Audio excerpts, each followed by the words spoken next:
Yo, what's going on YouTube? Kronos here, and welcome back to another PSO2 video. Yes, I reverted to the original intro because it just flows better for me now. We'll see how things go moving forward.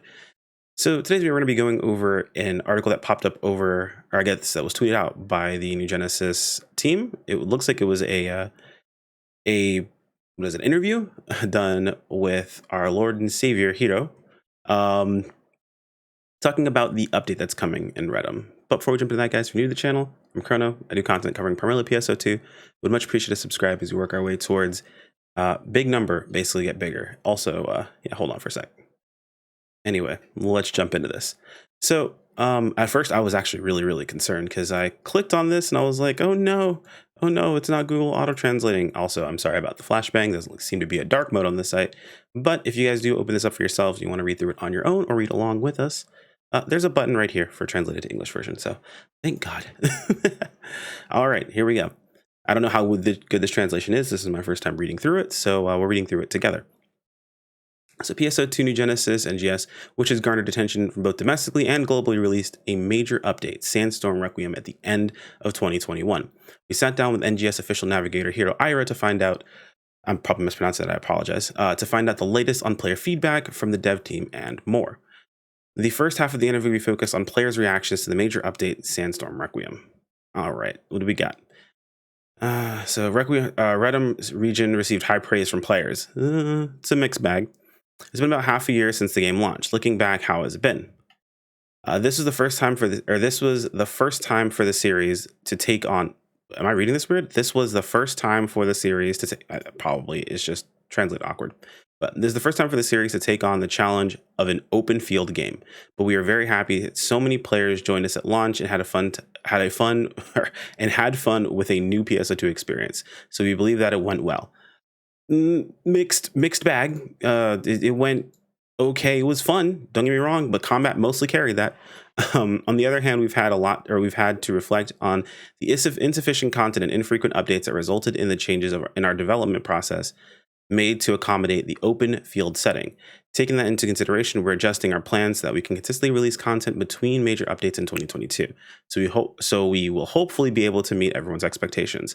This is why I people say things about PS2 being a dead game and why I'm not really I don't say not really concerned, but why I still have faith in the game itself. It's big for a dev to understand their fuck up and actually grow from it itself. They're completely reshifting their focus because they had a way they were set up to do content. They told themselves, look, we're doing major content every 6 months, and that's how it's going to be. This is their first time doing an open world experience, and what they found was that, oh crap, everything is boring and there's nothing for players to do. We have to refocus our entire development process. I'm not a game dev. I don't know how difficult that is. If you guys are game devs, feel free to let me know, but it's not easy just to change your plans hardcore. Now, I will say, thinking that this was enough is a little, what's the word I'm thinking of?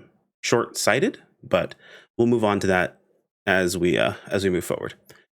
So, what were the user trends prior to the major update in December? Things were going well in June and July, but players began to gradually decrease from August. The development team thought that the 2 class updates would bring many players back, but it didn't work how they expected. We concluded that one of the reasons for this was the difference in player tendencies between PSO2 and NGS. Yes, you designed a completely different game. It is a very different game from base PSO2, so you gotta have some pretty big points. You'd be surprised how easy it is for a player to grind an instance versus grind an open world.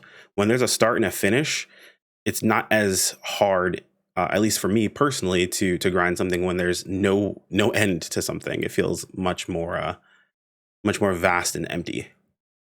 What were some of the specific points? With PSO2, many of our players returned to the game when the new classes were added, especially during episode 6.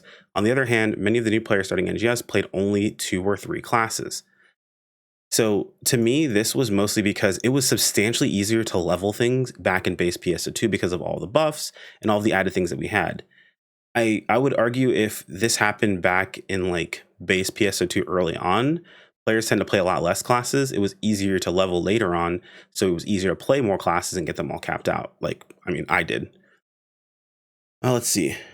Upon launch, we set a low-level cap with the intention of exposing players to a wide variety of classes, but players who didn't play multiple classes quickly reached 20. We believe that this is one of the factors contributing to the decline in satisfaction. Yeah, if you don't play anything, if you didn't level every class, you were done leveling very quickly.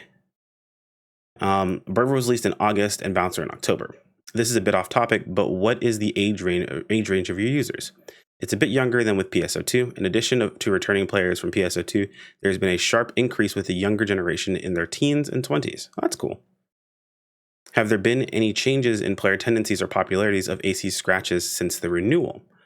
We have diversified the scratch tickets not only due to the younger audience, but also because they were available simultaneously on on the global version. This is a big thing because I mean they say that they diversified them because it's available to a younger audience, but like there's also just a lot of scratch items that were kind of concerning. But some of them still exist, so who's to say they really made that big of a change? Anyway. While PS2 users were more interested in rare loot and character creation, players starting from NGS were more focused on the story and NPCs.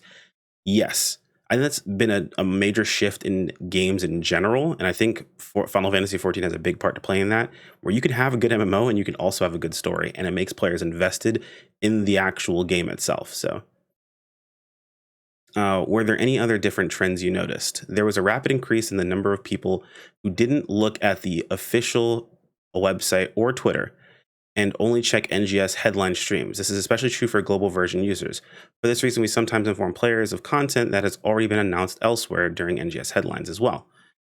Yeah, that's the entire basis of why I have a YouTube channel right now, because people don't check Twitter or the official website, and I read it to them, more or less, and show them where to find it. And slowly but surely, I tend to push people away from my own content by teaching them how to find the answers themselves. What were the user trends prior to the major update in December? Many players of both Japanese and global versions logged in from launch day onwards. The global version in particular was really crowded, even though it was late at night. The retention rate from the next day onward was very high. We felt that many people were looking forward to this big update. The language and the servers are different, but the game content is the same as the domestic version. It's not exactly the same, just the NGS content is the same. The global PSO2 content is missing some things from PSO2, so teaches their own. Since it does move into NGS, it's still worth mentioning. To be honest, everyone was surprised the maintenance ended on time at 5 p.m. without any extensions. Even though you implemented such a huge update, did you put a lot of effort into preparations beforehand? We've had a few major problems during maintenance, but our staff quickly responded and were able to open servers as scheduled. We started this maintenance earlier than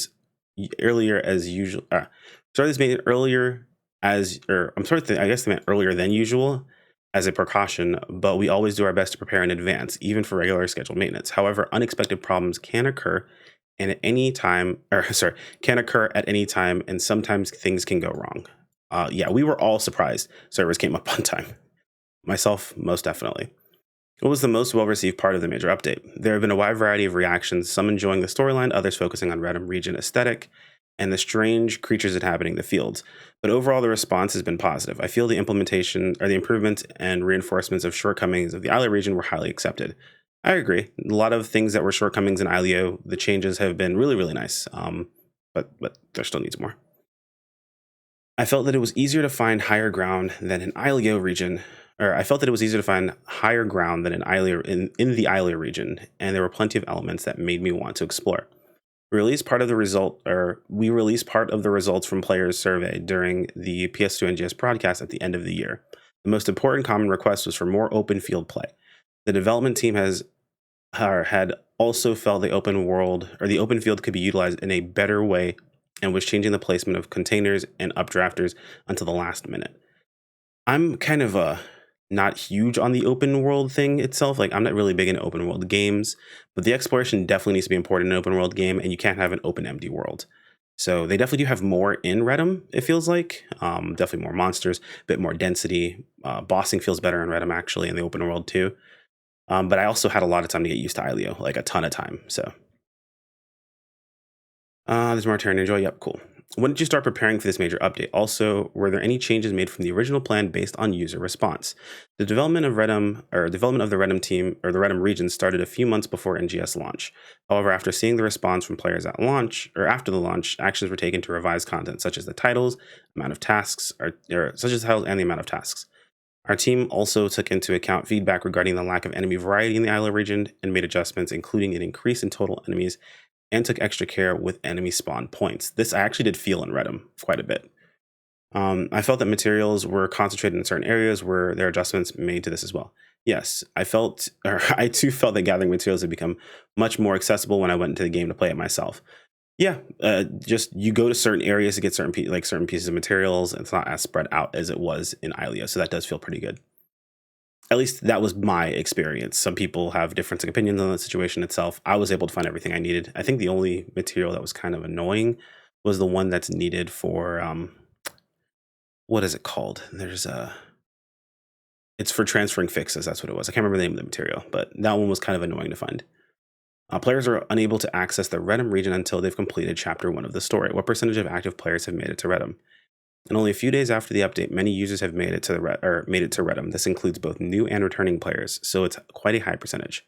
Personally, I feel that it was a bit unfortunate that users couldn't access Redum from the beginning. Was there a reason for this? Um, that seems like a weird. Really? Uh, okay. I'm not gonna read his answer just yet. I actually want to talk about this question really quick, but like, so I was just recording. If you guys are gonna catch this in the podcast, which we have a podcast, you guys are gonna start seeing links to that in all my video descriptions to the podcast itself. But we're just talking about this and how important it is for a narrative, like a story-driven narrative, to not force the player, but I guess not give the player, but have the player play through so they understand what's going on.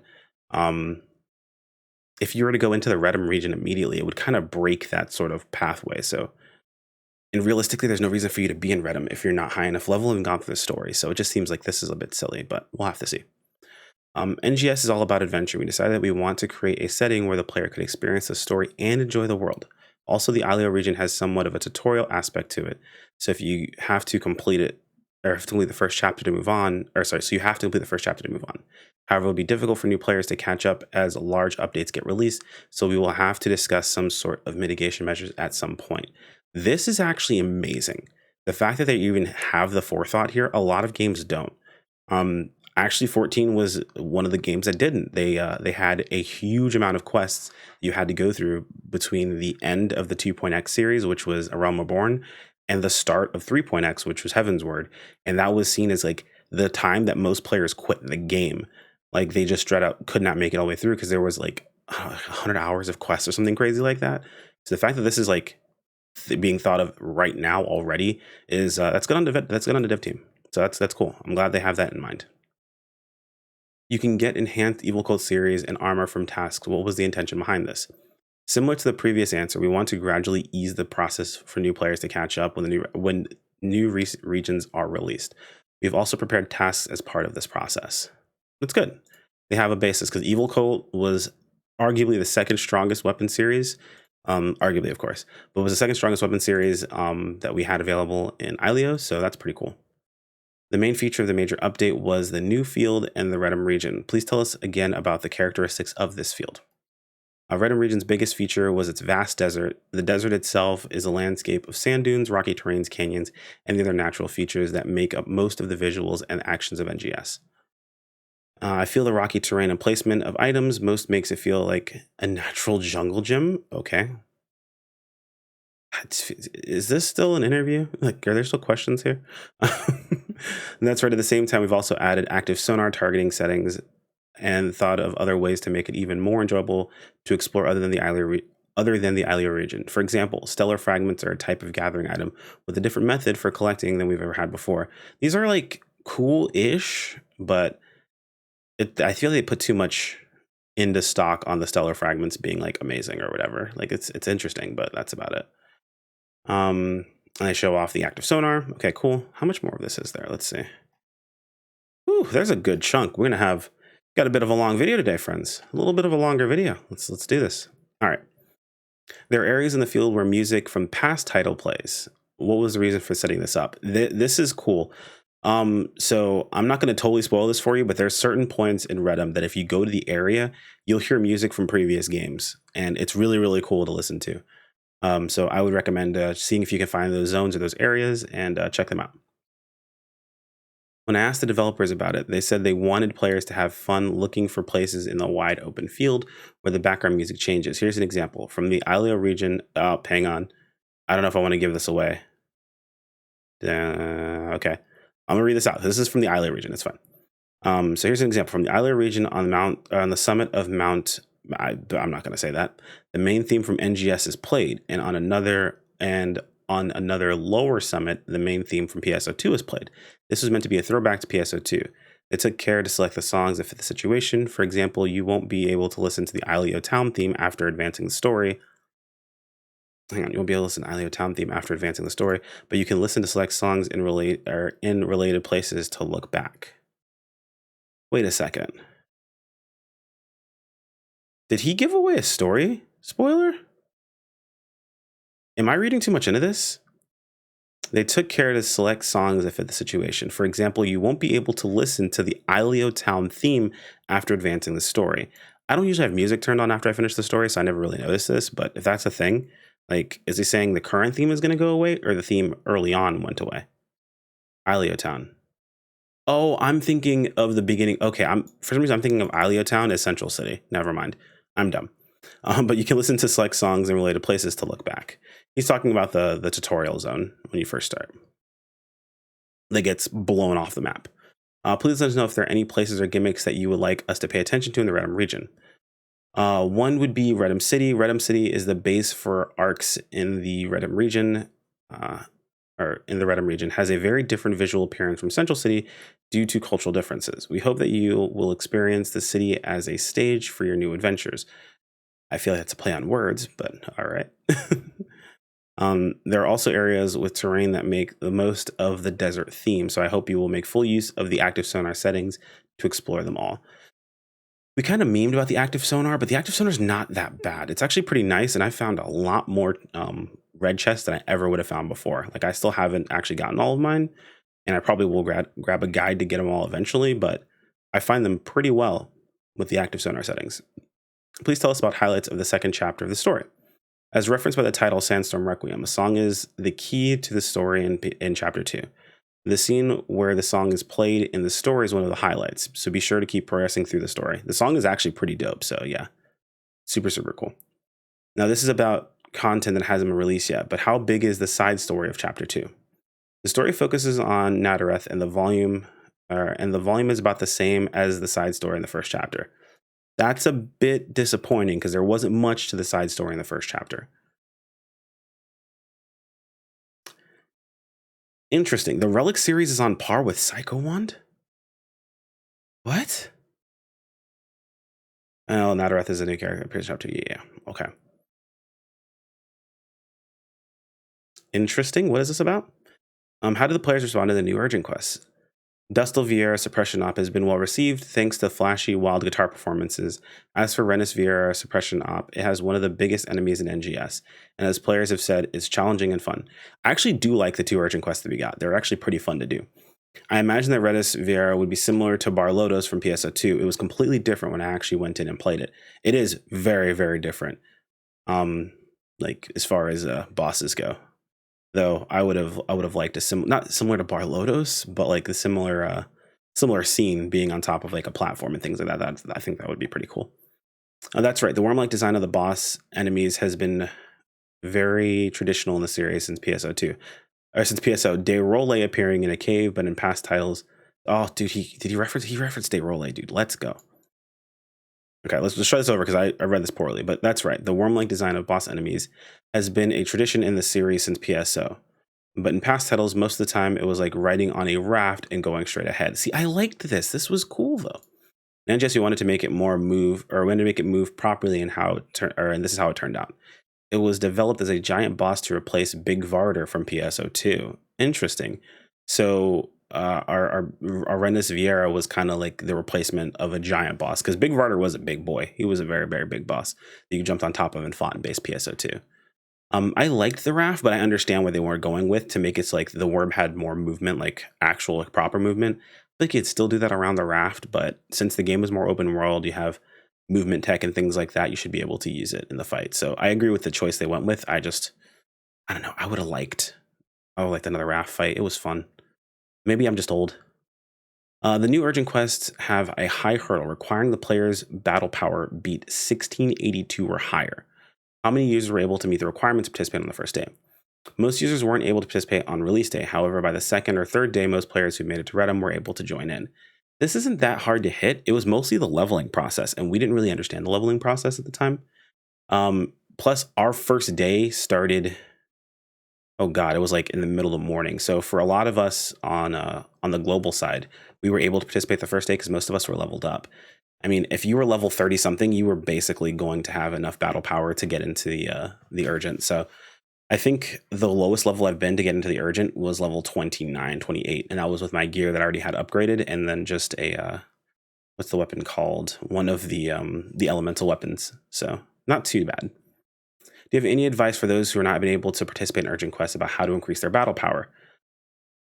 You know, I guess weekly or monthly reminder that how to increase your battle power is actually in the game underneath the settings. If you go into the settings into the help section, there's a section for battle power that tells you every single way that your battle power increases. You can get a lot of XP in a short amount of time by completing tasks. So the first thing to do is level up your main class that way. And as we talked about earlier, you can get weapons and armor through tasks where you enhance your equipment. So that's another good thing to try. So weapons, armor, enhance your equipment, augment it, unlock your potentials as much as you can. Put your points into both your main class and your off class, or your main class and your subclass, by the way, because it matters for both. Fantastic stuff. On a personal note, I increased my battle power by buying 5-star weapons from the personal shop and enhancing them. The development team expected people to do that too, so that's no problem. You'll need to pay for equipment and enhancements, but if you want to save time, or you will need to pay for equipment and enhancements. If you want to save time, that's another way to go about it. Yeah, you need to upgrade stuff, essentially. And it's going to cost you Meseta. On the battle aspect, various adjustments have been made for each class. What's the response from players when it came to balance adjustments? Can we talk about this another time? As a DB bouncer main, this hurts me. The new class skills and techniques were added into the game have generally been well received. We will continue to make balance adjustments, so please feel free to use the feedback form on the official website to send us your input. Overall, we received positive feedback, but we believe that we have not yet been able to pick up all of the players' voices regarding the details. I'm going to do a slight diversion here really quick.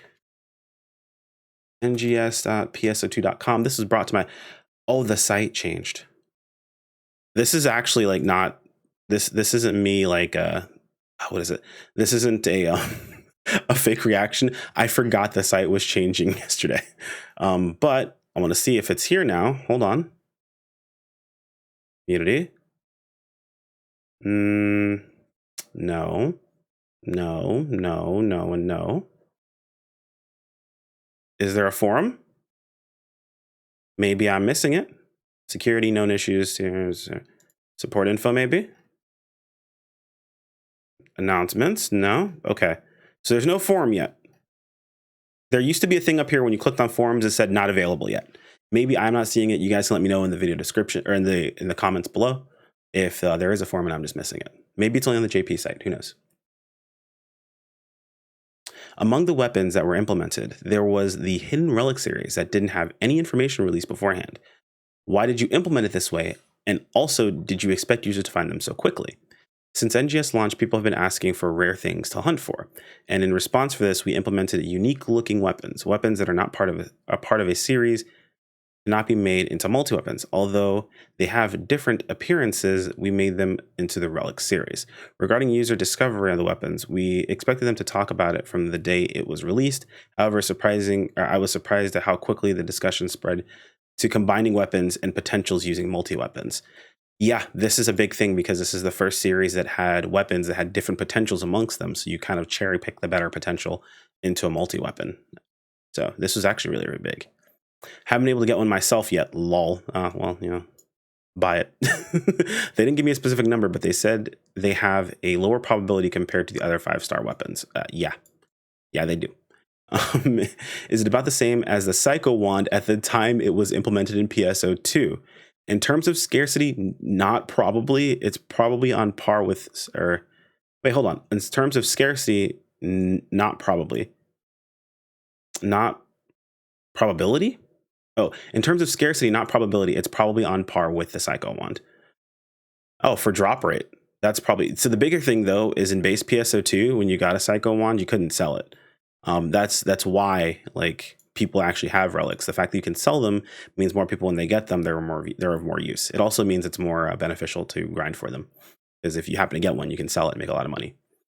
Does the rare drop rate boost affect the Relic series? Yes, it does. There are various boosts in NGS, such as through the region mags and food, so try our best to stack them.